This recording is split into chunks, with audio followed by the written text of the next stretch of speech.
Hola a todos, ¿cómo están?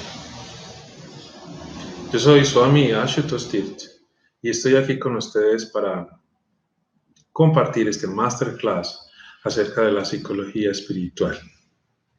Gracias por estar aquí, les agradezco por compartir estas reflexiones que nos van a ayudar a tener mucha más claridad acerca de cómo ir por nuestro camino de vida. Así que tengo fe en que esta clase será de mucha ayuda para todos nosotros. Empecemos entonces.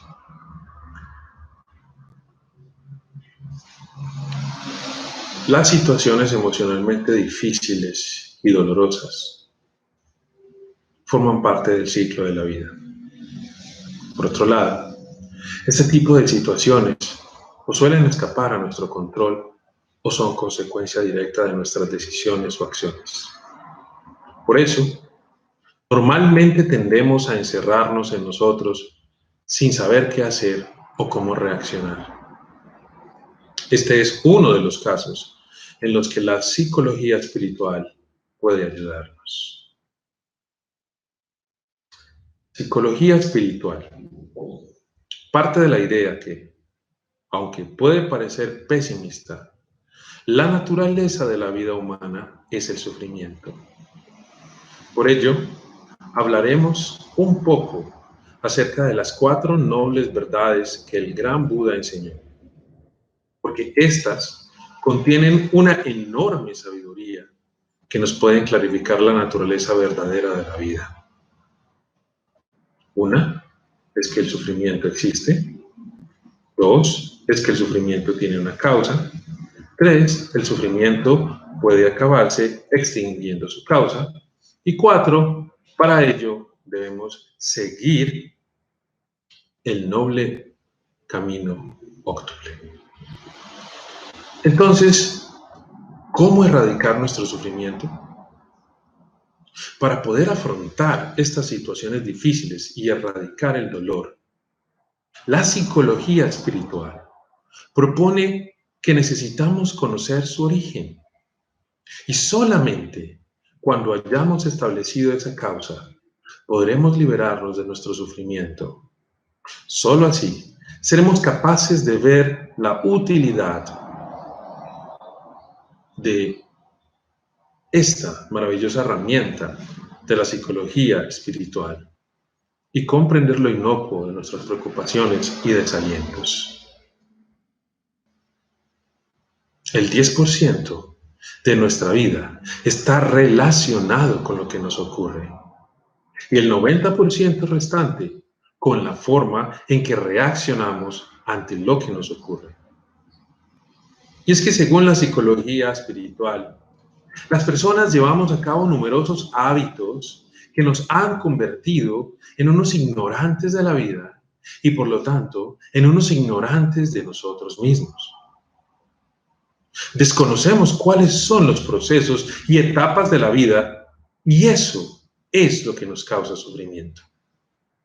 Entonces, podemos definir o decir que la psicología espiritual es esa psicología que clarifica profundamente nuestros procesos mentales de raíz y nuestras emociones en su origen, permitiéndonos transformar estos para nuestra mayor evolución y desarrollo de nuestro potencial y así el más alto mejoramiento de nuestra calidad de vida. Y esto es así. Esta psicología aparece como una necesidad intrínseca, esencial y urgente, porque todos queremos ser felices, pero nadie está de acuerdo en cómo definir la felicidad. Cada persona tiene una idea diferente de lo que es. Hay personas que piensan que ser feliz es ascender en el trabajo. Otras personas creen que la abundancia material es sinónimo de felicidad. Otros que tener una familia, una esposa y una descendencia. Otros que ser muy bello, muy atlético, con un extraordinario cuerpo es fuente de felicidad. Pero la psicología espiritual nos asegura que ni siquiera cuando conseguimos todas esas metas que nos proponemos, nos sentimos en plenitud. Cuando uno de nuestros deseos se cumple, pasamos a otro y después a otro y después a otro y vivimos en una búsqueda frenética por satisfacción a corto plazo. Vivimos huyendo del sufrimiento en medio de una vorágine psicológica de deseos. Y así, poco a poco, vamos sumiéndonos en un círculo vicioso que no parece terminarse jamás. Y todo esto con la falsa esperanza de algún día en el futuro poder ser felices. Entonces, sufrimos porque estamos atrapados en la ignorancia. La ignorancia o desconocimiento significa el no saber la verdad acerca de la naturaleza de la mente. Ignorar en la experiencia personal la naturaleza impermanente de las cosas y la impermanencia de un centro de decisiones voluntarias. Creemos ciegamente en nuestro ego, creemos ciegamente en nuestro yo y vivimos en una confusión muy profunda, perdidos en ese laberinto mental, en ese laberinto psicológico, creyendo que todo lo que pensamos, que todo lo que sentimos es real. No entendemos que todos son reacciones debidas a programaciones y sugestiones del pasado que hemos identificado y hemos reclamado como nuestras y hemos llamado nuestro yo. Esto se debe a que la gente ha estado tantos años de su vida pendiente de lo que debe creer y decir para ser aceptado socialmente y querido, no ha tenido nunca el coraje de pararse a percibir por su cuenta qué es lo que ocurre realmente en su mente. Debido a ello, la experiencia habitual de los seres humanos es la experiencia del samsara o ciclo interminable de sufrimiento. Nuestra vida es inestable, nuestra vida es un sub y baja, nuestra vida es una montaña rusa constante. A veces estamos alegres porque las circunstancias confirman nuestras expectativas. Y a veces estamos tristes porque las circunstancias frustran nuestras expectativas. La creencia en un yo concreto, en un yo autosuficiente, es un ejemplo de ignorancia muy grande que surge del desconocimiento del origen agregado del yo. Se manifiesta en muchas situaciones diferentes. Por ejemplo, en la demanda a la propia pareja, cuando le dices, quiero que me ames por mí, no por mi cuerpo, no por mi intelecto, no por mi riqueza, no por mis posesiones, solo ámame a mí, como si hubiera un yo que pudiera estar separado de estas cosas. No existe, porque el yo todo lo cosifica, el yo todo lo asume como propio, como parte de sí mismo. Entonces, debemos entender que existimos convencionalmente como yo, como una serie de firmas, fotos y huellas digitales en un documento de identidad, como una serie de registros fotográficos corporales, como una serie de recuerdos narrados de familia, como una serie de narraciones biográficas parcialmente contradictorias y como otros registros varios. Pero no hay ningún yo realmente independiente más allá de todo esto. Sin embargo, esta evidencia se nos pasa desapercibida casi todo el tiempo en la vida cotidiana, porque creemos en la solidez del ego, en la solidez de la personalidad, en la solidez del yo. Y no nos damos cuenta que nuestra personalidad, nuestro ego, nuestro yo, está compuesto de infinidad de yoes, de infinidad de puntos de vista, de infinidad de creencias, casi todas implantadas del exterior, casi todas aprendidas, casi todas mimetizadas. Entonces, ¿a qué llamamos yo? ¿Qué es lo que creemos que somos? Cuando decimos yo nos referimos a todo este conjunto de informaciones que tenemos enquistadas en la mente. Eso es lo que es el yo para nosotros. Eso es lo que es el yo. Y eso es lo que creemos ser. Y ahí está el error fundamental, el creer que somos ese constructo psicológico. Y de ese constructo psicológico pasamos a la absoluta identificación con lo físico, con el cuerpo físico, con la materia. No solo creemos que somos ese constructo de ideas, de yoes y de creencias, sino que también creemos que somos este cuerpo físico. Por eso sufrimos. Por eso vivimos en la angustia, por eso vivimos en la incertidumbre.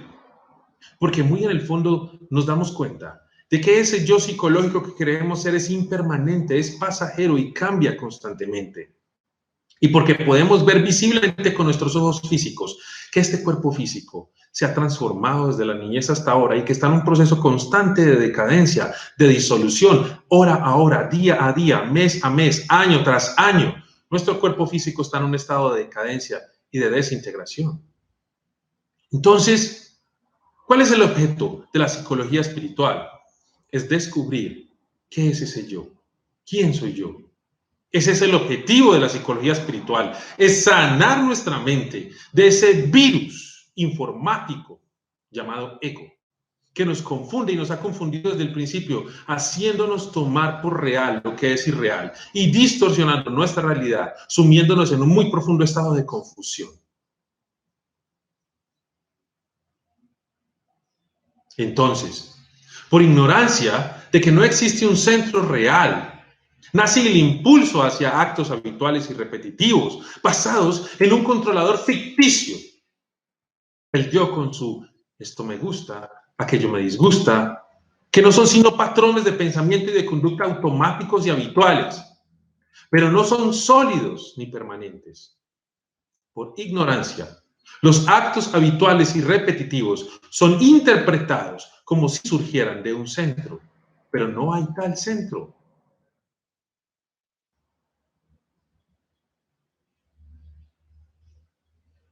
No hay acto volitivo sin intención.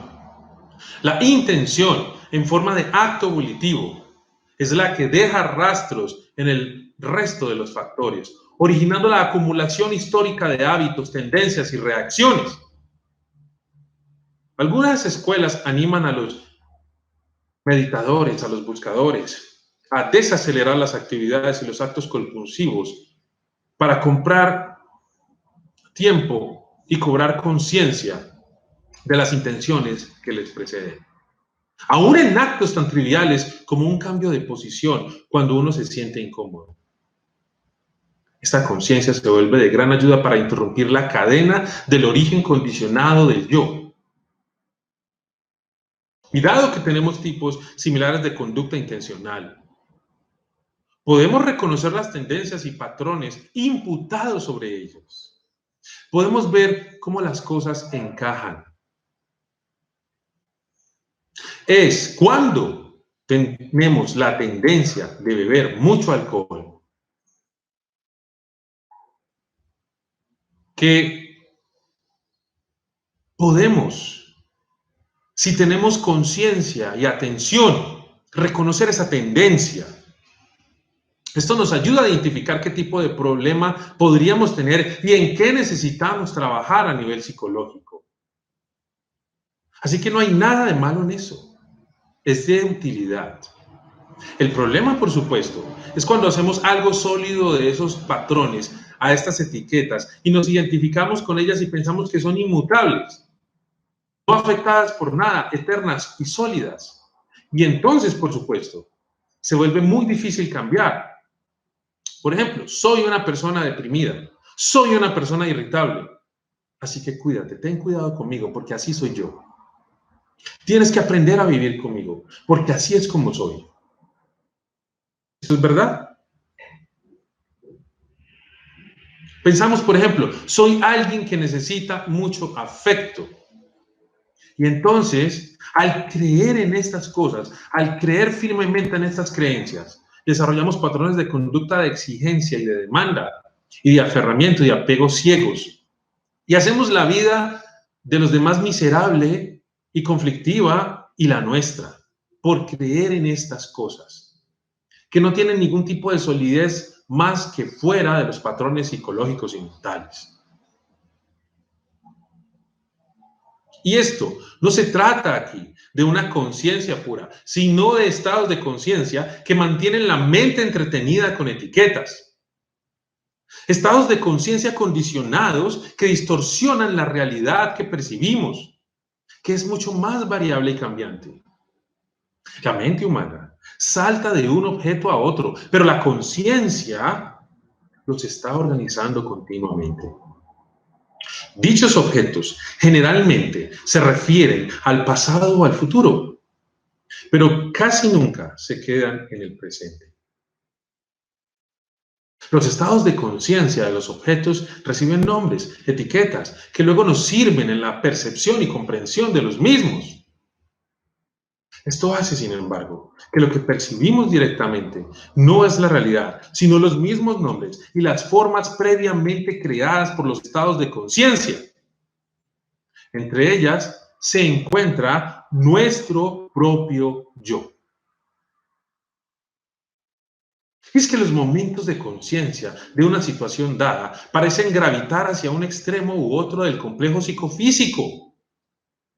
La conciencia puede ser primordialmente sensorial o mental y fluctúa continuamente entre ambos extremos. Ahora, existen 5 agregados. Existe la conciencia, ya comentada, que es la que se da cuenta de la naturaleza esencial de las cosas.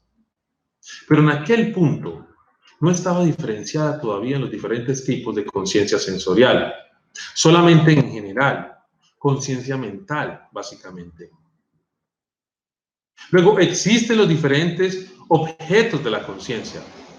El agregado de la forma, que incluye no solamente el cuerpo, sino también los diversos objetos sensoriales de los que nos damos cuenta. Existe el agregado de la distinción, que en algunas veces es llamado reconocimiento, el cual es solamente la habilidad para distinguir una cosa de otra, como la luz de la oscuridad. No está necesariamente asociado con palabras, nombres, conceptos, ni nada parecido. Está el agregado de la sensación, el cual se refiere a una sola cosa: sentir un nivel de felicidad o infelicidad en algún lugar de ese espectro. Solo se refiere a esto. Luego está el agregado de otras variables que afectan, que es todo lo demás que cambia, todas las emociones, la concentración o la atención. La intención dirige la conciencia y los otros factores mentales hacia una área general, cuyo punto la atención la dirige hacia rasgos específicos. Cuando va acompañada por la percepción, la atención constituye la base de los factores del recuerdo y la presencia mental, los cuales son afirmadores de los objetos, así como el factor mental positivo de la condición de alerta. La posesión de un cuerpo y una mente significa la posesión de los 6 sentidos y, por tanto, 6 conciencias sensoriales. Uno ve, oye, saborea, huele, toca y piensa. Porque para la psicología espiritual, la capacidad de pensar es un estado más, es un sentido más, es el 6º. Entonces, cualquier momento de la conciencia supone contacto entre el sentido y su objeto. El contacto es un factor mental omnipresente que se da cuenta de la presencia de un objeto y de su capacidad de provocar impresiones en la conciencia. 3 cosas están pasando simultáneamente. Hay un objeto, una facultad y su unión, que es la conciencia. Por ejemplo, hay un objeto para ser visto, la facultad visual y la conciencia visual. Cuando estos 3 están presentes simultáneamente, la conciencia visual está funcionando. La sensación grata, ingrata o neutra surge del contacto. La sensación se basa en uno de los 6 sentidos. En la sensación se podría decir que nos hallamos arrojados en el mundo. Según la sensación sea grata o ingrata, el yo, el ego, reacciona con el pensamiento de que unas le gustan y otras le disgustan. El que un objeto como un rostro sea considerado por nosotros como un rostro bonito depende de nuestro particular etiquetado mental, basado en hábitos, gustos personales, fobias, creencias, ideas que asumimos en edades tempranas, provenientes de hábitos previos que llevan a etiquetar las cosas como placenteras o no placenteras. Así que normalmente no experimentamos nuestras sensaciones porque la mente salta rápidamente hacia la reacción. Aún una sensación neutra, aún más amenazadora para el sentido del yo que una sensación desagradable, pues es ajena a dicho constructo yoico. Conduce rápidamente al tedio, la somnolencia o al hallazgo de una ocupación física o mental. Los meditadores a menudo declaran que en la práctica de la conciencia alerta descubren por primera vez en qué consiste experimentar una sensación. Entonces el afán nace de la sensación. Aunque hay un sinfín de formas específicas del afán, la forma básica es el deseo de lo agradable y el repudio de lo desagradable. Una vez que el ego decida que ciertas cosas le gustan y otras le repelen, los deseos rechazados se empeñan en poseer algunos objetos y evitar otros. Hasta este punto del afán, los eslabones se deslizan automáticamente a partir del condicionamiento pasado. Pero una persona humana puede ser consciente del deseo y dejarlo desaparecer sin más, o dejarse arrastrar hacia la esclavitud del apego a lo que se puede conseguir y no se tiene. Lo más frecuente en el mundo que vivimos es que el afán conduzca al apego y al aferramiento. El apego no alude solo a aferrarse a aquello que no se tiene y a los deseos, sino a la aversión por lo que se tiene y de lo cual uno desea liberarse. Los deseos mantienen fija la atención del hombre en un determinado objeto, lo que produce una emocional dependencia del mismo. La codicia o avaricia también son producto de esto. El aferramiento sería un apego intenso a lo que se quiere conseguir o a lo que se tiene y no se quiere perder. El apego desencadena automáticamente la reacción hacia nuevos modelos nuevos que se trasladan a situaciones futuras. Tratamos de crear placeres y satisfacciones permanentes, análogas a las previamente experimentadas. En este punto, nace al fin una situación nueva, así como una nueva modalidad de ser en esa situación. Esto se refiere al nacimiento del yo en relación con un determinado objeto de deseo o aversión. Yo deseo cualquier cosa que me parece buena para mi continuación y tiendo a olvidar que todo es impermanente, aunque siempre hay un fondo de miedo a que tales expectativas no se realicen. A estas alturas, uno aprende la cadena causal y desea hacer algo al respecto. Aquí es donde los filósofos occidentales hablan de la flaqueza de la voluntad. Irónicamente, en la vida normal, cuando uno despierta en una situación, ya ha pasado el punto en que se puede hacer algo al respecto y resulta más como actuar reactivamente. Donde hay nacimiento, hay fin. Disolución inevitable, muerte. Es obvio que los momentos, las situaciones, las vidas decaen y mueren. Así que, ¿por qué tener apego? ¿Por qué aferrarnos ciegamente cuando todo es impermanente? El apego surge de la ignorancia, de la intrascendencia y de la impermanencia de las cosas. El apego surge porque mentalmente empezamos a pensar que ese objeto de apego nos puede dar la felicidad y asociamos ese objeto de apego, sean relaciones, sean cosas, sean placeres, con felicidad. Y ahí viene el aferramiento. Cuando experimentamos una sensación placentera respectiva a eso, ahí nos apegamos, porque la historia personal se desencadena y se desarrolla con base al estímulo sensorial, naciendo el apego. Esto mismo es lo que pasa con el deseo y con el yo, que nació mediante dicho deseo. El sentimiento mengua, el interés disminuye y lo que una vez nos pareció tan importante ya no tiene valor alguno. Y así necesitamos que aparezca un otro objeto en la conciencia para que renazca el yo y el proceso continúe constantemente y se vuelva a ese ciclo repetitivo que llamamos samsara. Pero no entendemos que de hecho estamos muriendo a cada instante y potencialmente podríamos parar todo el pasado en cualquier momento y renacer como un ser de actitudes diferentes si realmente lo quisiéramos, si realmente quisiéramos vivir esta psicología espiritual. Pero si en el momento de la muerte hay un instante de percepción todavía hay ignorancia, la rueda continúa girando sin cesar y de la misma manera. Lo que somos hoy procede de nuestros pensamientos de ayer. Y nuestros pensamientos presentes forjan nuestra vida de mañana. Nuestra vida es la creación de nuestra mente. Experimentamos todo el tiempo nuestros estados mentales. Por eso es esencial aplicar este reconocimiento de esta psicología a nuestra vida cotidiana, porque todo el tiempo estamos experimentando nuestros estados mentales y emocionales, proyectándolos en la vida concreta y creando nuestra experiencia de vida a partir de nuestros contenidos mentales. Y es claro, debido a este desenvolvimiento, a esta mecanicidad y a la forma en cómo las cosas suceden en nuestra vida, que todos buscamos un mayor significado y sabiduría en nuestras vidas. El problema es que buscamos estas cosas fuera de nosotros mismos.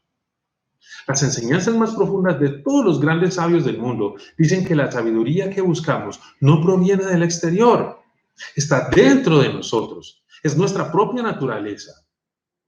El camino espiritual es la forma en la que descubrimos y manifestamos esa riqueza que ya tenemos. Descubrir nuestra sabiduría innata significa aprender a confiar y confiar no solo en nuestro intelecto, sino también en nuestra intuición. También significa reconocer y dejar ir patrones de pensamiento negativos y complejos emocionales que nos mantienen confundidos e infelices. A través de la psicología espiritual, podemos dejar de identificarnos con nuestro falso yo y descubrir quiénes somos realmente. Ahora bien, ¿cómo te conviertes en algo que tú ya eres? ¿Cómo te conviertes en algo que tú ya eres? Esa es la belleza y el gran misterio de la psicología espiritual, que nos muestra cómo limpiarnos de pensamientos y emociones tóxicas para descubrir la chispa de la divinidad que se encuentra en el corazón de cada ser sensible, esperando ser descubierta para que pueda brillar su luz sin límites. Desde el principio, la naturaleza básica de su mente no es diferente de la naturaleza de la mente de los grandes sabios que han impactado la historia. Luminosa, inoxidable, sin forma y sin ningún límite, es nuestra mente. El camino espiritual no se trata de agregar nada a esa naturaleza, no se trata de convertirse en algo que no eres o de adquirir algo que no tienes. Mucho de la espiritualidad de hoy está dirigida exactamente a eso. Tentarte con cosas y experiencias que te dicen que debes tener para poder convertirte en algo que actualmente no eres. El camino espiritual genuino, por otro lado, es como volver a casa. No se trata de ganar nada, por el contrario, se trata de perderlo todo. Problemas psicológicos, problemas emocionales, emociones negativas, traumas, todo esto perderlo a fin de reconocer la libertad absoluta. Se trata de eliminar cada oscurecimiento mental y emocional que se interpone en el camino para manifestar la naturaleza iluminada que ya posees. De hecho, es engañoso decir que posees algo porque no puedes poseer lo que ya eres. El verdadero camino espiritual es sobre quitar todo lo que se interpone en tu camino para reconocer y encarnar tu propia naturaleza básica y despierta. Es que has vivido bajo el hechizo de la confusión que te ha hecho ignorar todo sobre ti mismo. Bajo vidas de malos hábitos acumulados, sufrimientos y miserias producidas por la confusión sobre quién eres realmente. El gran Buda, con frecuencia, comparaba la mente con el agua, que en su esencia es siempre clara y limpia. El barro, el sedimento y otras impurezas pueden temporalmente oscurecerla y contaminarla, pero dichas impurezas se pueden filtrar para restaurarle su claridad natural. Si el agua no fuese clara por naturaleza, por muchos filtros que usáramos, no se aclararía.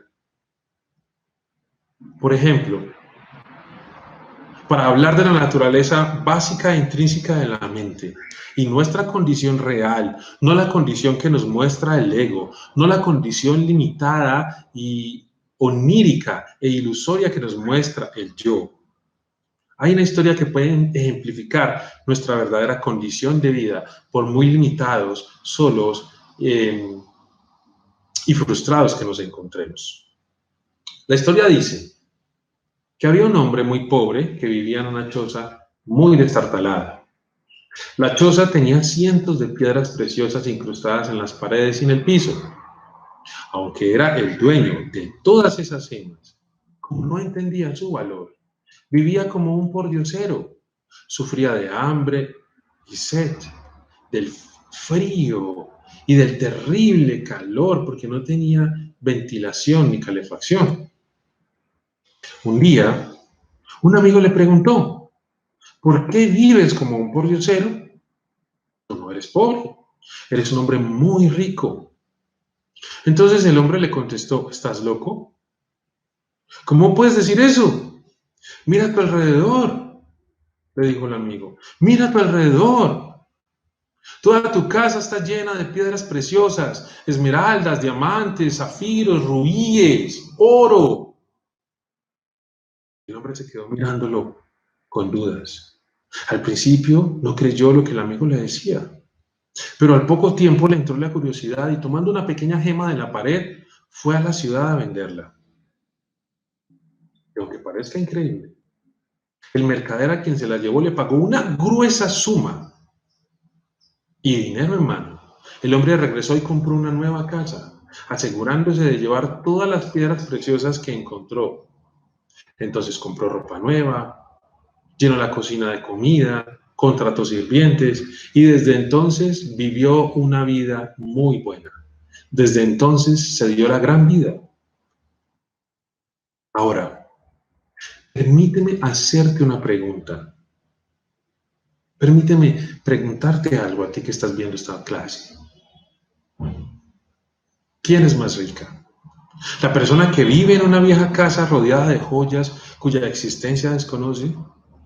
¿O alguien que entiende el valor de lo que tiene y vive en total comodidad? Pues déjame decirte que ambos eran dueños de una gran riqueza. La única diferencia es que durante muchos años desconocían lo que poseían. Solo cuando se dieron cuenta de lo que tenían, se libraron de la pobreza y el dolor. Lo mismo ocurre con todos nosotros. Mientras no percibamos nuestra verdadera naturaleza, sufriremos. Una vez la percibimos, nos liberamos del sufrimiento. Sin embargo, de un modo u otro, tus cualidades se mantienen inalteradas bajo capas y capas y capas y capas de ignorancia. ¿Y para qué nos sirve la psicología espiritual? ¿Qué es la psicología espiritual? Es el conjunto de herramientas que nos permiten remover todas esas gruesas capas de ignorancia hasta llegar a nuestro verdadero yo, el cual es más precioso que todas las gemas y joyas más caras del mundo. ¿Y cuándo comenzamos a percibir toda esta riqueza, todas estas joyas más caras y más invaluables que las riquezas de este mundo? Cambiamos. Y la calidad de nuestra vida cambia infinitamente también. Cosas que jamás pensamos que podrían suceder, comienzan a suceder entonces. Y el hecho de que algo no haya sido identificado no quiere decir que no exista. Esto ya lo hemos visto al tratar de identificar concretamente la ubicación de la mente. Y aunque hay suficiente evidencia de la actividad mental, ningún científico ha podido confirmar la existencia de la mente. De la misma manera que ningún científico ha sido capaz de definir la naturaleza y las propiedades del espacio al nivel más fundamental. Sin embargo, sabemos que tenemos una mente y no podemos negar la existencia del espacio. La mente y el espacio son conceptos profundamente arraigados en nuestra cultura. Estamos al tanto de estas ideas, las sentimos normales y hasta cierto punto bastante corrientes. La inquietud fundamental que todos los seres comparten, tanto los humanos como los animales y los insectos, es el deseo de ser felices y evitar el sufrimiento. No importa quiénes seamos o dónde estemos, queremos ser felices y librarnos del dolor. Aunque cada uno de nosotros puede utilizar una estrategia distinta para lograr la felicidad y evitar la desdicha, al final, todos apuntamos hacia el mismo resultado. Ni siquiera las hormigas paran por un instante de trabajar. Siempre están corriendo, siempre están corriendo, siempre están en busca de alimento o expandiendo sus hormigueros. ¿Y por qué nunca paran las hormigas? Porque invierten tanta energía en todo esto todos los días. Lo hacen para encontrar algún tipo de felicidad y para evitar el sufrimiento. El Buda dice que el deseo de lograr la felicidad duradera y evitar el sufrimiento era el signo inequívoco de la presencia de la mente. La verdadera naturaleza de todas las criaturas está ya completamente libre del sufrimiento y dotada de felicidad perfecta. Al buscar la felicidad y evitar la infelicidad a toda costa, no estamos más que expresando la esencia de quienes somos. El anhelo de la mayoría de nosotros de buscar la felicidad duradera es la voz pequeña y acallada de la mente natural recordándonos lo que realmente estamos en capacidad de experimentar. Buda nos ilustró este anhelo mediante el ejemplo de una pájara que acaba de abandonar su nido. No importa qué tan bello sea el paraje a donde ha volado ni cuántas cosas nuevas e interesantes vea allí, algo la sigue atrayendo de vuelta al nido. Asimismo, no importa cuánto nos pueda absorber la vida diaria, ni cuán maravilloso pueda hacer sentir temporalmente que estamos enamorados, recibir elogios o conseguir el empleo perfecto, el anhelo de una felicidad completa e ininterrumpida nos atrae y hasta allí recordándonos siempre la perfecta paz y felicidad de la naturaleza verdadera. Añoramos nuestra naturaleza verdadera, añoramos encontrarnos con nosotros mismos, añoramos conocernos a nosotros mismos. Ese es nuestro deseo básico, es nuestro deseo intrínseco, es nuestra razón de ser, de vivir, lo sepamos o no. Y necesitamos darnos cuenta de nuestro estado básico. Es posible tener una experiencia directa de lo que es la naturaleza básica de la mente con solo dejar que la mente descanse simplemente como es. Por eso, en este momento, te invito a que tratemos de hacer un ejercicio breve para descansar la mente. No se trata de un ejercicio de meditación, se trata de un ejercicio de no meditación, más bien. Esta es una práctica muy antigua que disminuye la presión de pensar que hay que lograr una meta o experimentar algún tipo de estado especial. En esta no meditación, simplemente observamos lo que ocurre sin intervenir. No somos más que observadores de una especie de experimento psicológico introspectivo, sin responsabilidad alguna por el resultado. Para comenzar entonces, ponte en una posición cómoda en la cual la columna vertebral esté recta. El cuerpo debe permanecer relajado y los ojos semiabiertos. Una vez que el cuerpo esté cómodo, permite que la mente descanse por unos 3 minutos. Déjala ir, como si acabaras de terminar una tarea difícil y larga. No te preocupes por nada. No te preocupes por nada de lo que ocurra. Sea que lleguen pensamientos o emociones, o que sientas alguna incomodidad física, o percibas sonidos o olores a tu alrededor, o que tu mente se ponga en blanco, cualquier cosa que ocurra o deje de ocurrir es sencillamente parte de la experiencia de dejar que tu mente descanse, de dejar que tu mente repose. Ahora, simplemente descansa en la mera conciencia de todo lo que está pasando por tu mente. Simplemente descansa. Simplemente descansa. Hagámoslo.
Simplemente descansa. Simplemente descansa. Descansa. Ahora, observa, pregúntate, ¿cómo te pareció la experiencia? No juzgues ni trates de explicarla. Solo repasa lo que sucedió y cómo te sentiste. Es posible que hayas experimentado brevemente la paz o la apertura, y eso está muy bien. O puede que hayas percibido miles de diferentes pensamientos, sentimientos o sensaciones, y eso también está muy bien. ¿Por qué? Porque de cualquier manera, mientras hayas mantenido por lo menos una mínima conciencia de lo que estaba pasando en tu mente, pensando o sintiendo, habrás tenido una vislumbre directa de tu mente simplemente llevando a cabo sus funciones naturales.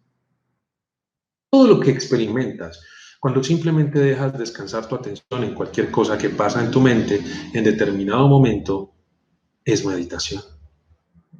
Descansar de esta manera es experimentar la mente en su estado natural.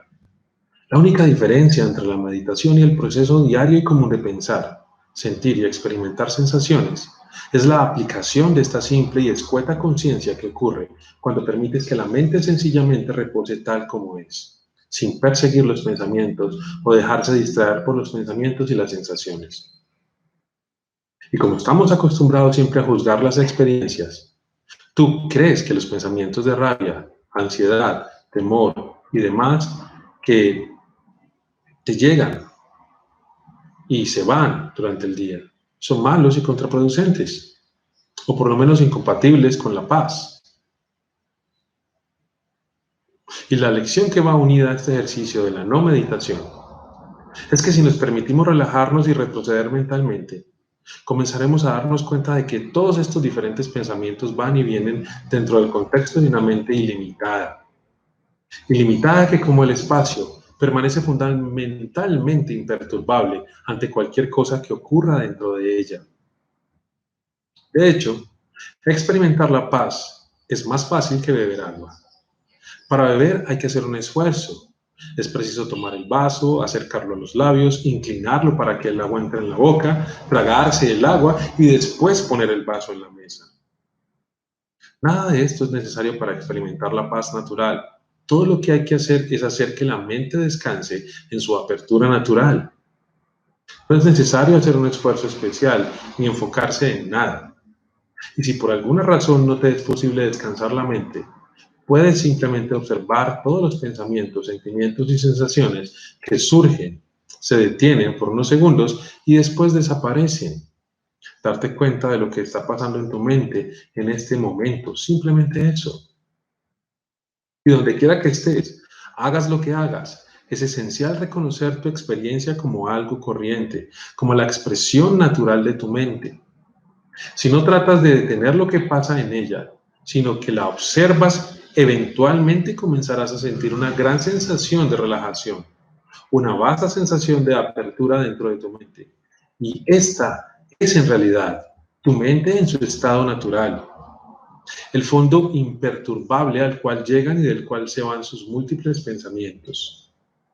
Simultáneamente, comenzarás a despertar nuevos caminos neuronales, los cuales, a medida que van haciéndose más fuertes y conectándose más profundamente, intensifican tu capacidad de tolerar la cascada de pensamientos que se precipitan por tu mente en cualquier momento. Cualesquier pensamientos perturbadores que surjan actuarán como catalizadores que estimularán tu conciencia de la paz natural que rodea e impregna estos pensamientos. De la misma manera que el espacio rodea e impregna cada partícula del mundo de los fenómenos, así tu mente permanecerá en paz sin importar el tipo de pensamientos que tengas cuando aprendes a observarla, cuando aprendes a estar presente y cuando aprendes a contemplarla. Y te preguntarás, ¿por qué esto de la psicología espiritual? ¿Para qué sirve y por qué conocerla? Si estuvieras conduciendo en la oscuridad, ¿no te sentirías mejor si tuvieras un mapa del terreno en vez de una idea general de hacia dónde vas? Sin mapa y sin indicaciones que te guíen, lo más seguro es que te pierdas. Es posible que des vueltas y tomes calles laterales equivocadas, con lo cual alargarías y complicarías el viaje más de lo necesario. Podrías terminar dando vueltas en círculos. Claro, es probable que eventualmente llegues a donde quieres ir, pero el viaje sería mucho más fácil si supieras hacia dónde te diriges. Por lo tanto, piensa en la psicología espiritual como en un mapa. Piensa en la psicología espiritual como una serie de guías e indicadores que pueden ayudarte a llegar a tu destino más rápidamente. Piensa en la psicología espiritual como la herramienta que te va a mostrar el sendero correcto para llegar a sacar todas esas joyas y esas vetas que se encuentran almacenadas en tu ser. Gracias por compartir esta masterclass conmigo sobre la psicología espiritual.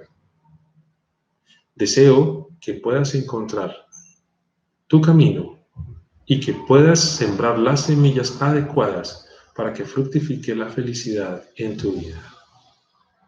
Bendiciones para ti.